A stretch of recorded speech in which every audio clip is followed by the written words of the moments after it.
Assalamualaikum warahmatullahi wabarakatuh. Perkenalkan, saya Alifia Rahma Aulia dan dua rekan saya, Najwa Gusti Ramedina dan Gina Altofia, izin mempresentasikan tugas dari kelompok kami.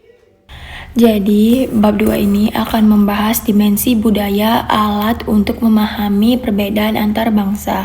Dimensi budaya dipakai untuk menjelaskan nilai, norma, perilaku yang memengaruhi manajemen lintas budaya. Dua model yang paling memengaruhi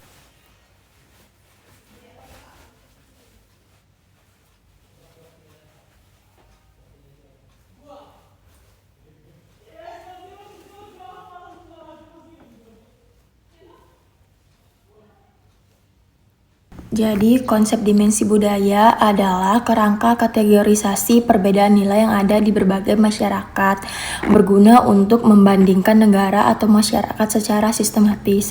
Kedua, memberikan pemahaman tentang kecenderungan perilaku kolektif.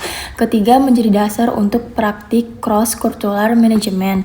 Asal-usulnya berakal pada antropologi sosial, dikembangkan lebih lanjut oleh Hofstede, Tempener, Globe, dan peneliti yang lain. Konsep ini memberi gambaran peta budaya yang dapat memandu interaksi bisnis global. Model Hofstede atau latar belakangnya, Gerd Hofstede melakukan studi besar melalui IBM pada tahun 1987 sampai 1973. Responden lebih dari 100.000 karyawan di 50 negara, fokus menemukan pola nilai dalam pekerjaan dalam organisasi. Hasilnya, dimensi budaya nasional yang menjelaskan perbedaan sikap dan perilaku menjadi model paling berpengaruh dalam kajian cross-cultural management. Dipakai luas dalam riset akademik, pelatihan lintas budaya, hingga strategi HR. Kelebihannya sederhana, mudah dipahami, dan praktis. Kekurangannya sering dianggap terlalu generalisasi antara negara. Slide selanjutnya ada dimensi Hofstede. Yang pertama itu ada power distance, itu tingkat penerimaan terhadap ketimpangan kekuasaan. Lalu kalau tinggi itu hierarkinya kuat dan bawahannya pasif. Kalau yang rendah itu lebih egaliter dan komunikasinya. Lalu ada individualism versus collectivism. Kalau individualism itu identitas berbasis diri sendiri dan independen. Kalau collectivism itu identitas berbasis kelompok, loyalitas kolektif. Lalu ada masculinity versus femininity. Masculinity itu menekankan persaingan, prestasi, dan materialisme. Kalau femininity itu menekankan harmoni, kepedulian, dan kualitas hidup.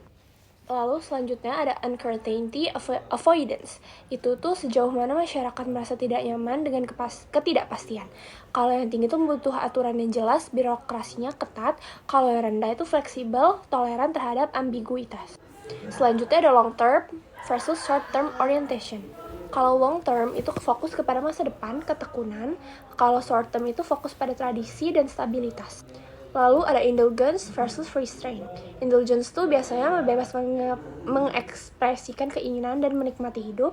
Kalau restraint tuh menekan ekspresi keinginan dan lebih terkendali oleh norma sosial. Lalu ada kritik terhadap Hofstede. Contohnya ada keterbatasan metodologi, ada di data lama pada tahun 1967 sampai 1973, konteks dunia sudah berubah. Responden hanya dari satu perusahaan atau IBM. Lalu ada generalisasi berlebihan, menganggap budaya nasional homogen padahal ada banyak subkulturnya. Lalu ada statis versus dinamis, budaya dianggap konstan padahal terus berkembang karena globalisasi. Selanjutnya, meskipun itu dikritik, model Hofstede tetap relevan. Sering jadi dasar penelitian baru, mudah dipahami untuk pengenalan manajemen lintas budaya. Oke, di sini saya akan membahas model GLOB. Yang pertama adalah latar belakangnya.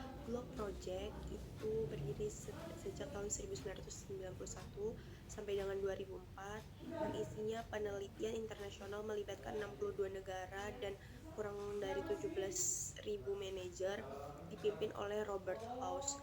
Fokusnya terhadap hubungan antar budaya, kepemimpinan, dan efektivitas organisasi. Keunggulan dibanding Hofstede itu lebih komprehensif karena dia mencakup 9 dimensi budaya, dan juga bedakan antara praktik budaya as or is dan nilai yang diidealkan should be. Selanjutnya ada memetakan klaster budaya dunia, misalnya kayak Anglo-Latin Eropa, Konfusian, dan juga Asia. Dimensi budaya globe kurang lebih ada 9. Yang pertama poverty stage, yang yaitu distribusi kekuasaan. Yang kedua juga ada menghindari ketidakpastian. Yang ketiga ada kepedulian terhadap orang lain. Yang keempat dukungan institusi terhadap kolektivisme. Yang kelima ada loyalitas pada keluarga atau kelompok kecil. Yang keenam ada keberanian mengekspresikan opini. Yang ketujuh ada sejauh mana kesetaraan gender dihargai. Yang kedelapan ada orientasi pada perencanaan masa depan. Dan yang kesembilan penghargaan terhadap prestasi dan inovasi. Dengan Hofstede versus Globe, yang pertama ada kesamaannya dulu. Kesamaannya sama-sama berangkat dari antropologi dan psikologi sosial, yaitu untuk mengukur perbedaan budaya dengan dimensi. Perbedaan utamanya Hofstede itu terdiri dari 6 dimensi, fokusnya terhadap nilai nasional dan lebih sederhana. Sedangkan Globe terdiri dari 9 dimensi, membedakan praktik dan nilai lebih detail. Selanjutnya ada implikasi dalam manajemennya, yaitu Hofstede cocok untuk pemahaman dasar lintas budaya, kalau Globe lebih pas untuk analisis kepemimpinan dan organisasi global. Kesimpulannya, keduanya saling melengkapi dalam memberikan pemahaman tentang budaya membentuk perilaku bisnis internasional. Sekian presentasi dari kelompok kami. Saya akhiri. Wabillahi taufiq wal hidayah. Wassalamualaikum warahmatullahi wabarakatuh.